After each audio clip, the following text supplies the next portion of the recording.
உன்னுடைய மனைவியாக பதவியேற்கும் நான் சம்பளம் வாங்கியுடன் என்னிடமே கொடுக்க வேண்டும் என்று வற்புறுத்த மாட்டேன். நண்பர்களுடன் வெளியே செல்லும் போது சும்மா சும்மா கால் செய்ய மாட்டேன். உங்களுடைய அனுமதியின்றி ஆன்லைன் ஷாப்பிங் செய்ய மாட்டேன்.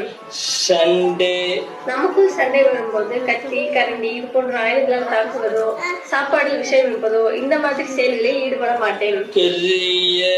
கொரியன் சீரீஸ் பார்த்துட்டு உங்களை கொரியா கூட்டு போக சொல்லி கேட்க மாட்டேன். மகிழ்ச்சியுடன் எனக்கு கொடுக்கப்பட்ட வேலையை செய்து முடிப்பேன் என்ற உறுதிமொழி அளிக்கிறேன். இதுவரைக்கும் நீ உங்க அப்பாவுக்கு பொண்ணு, ஆனா இதுக்கப்புறம் எனக்கு பொண்டாட்டி. புரியுதா? கையெழுத்த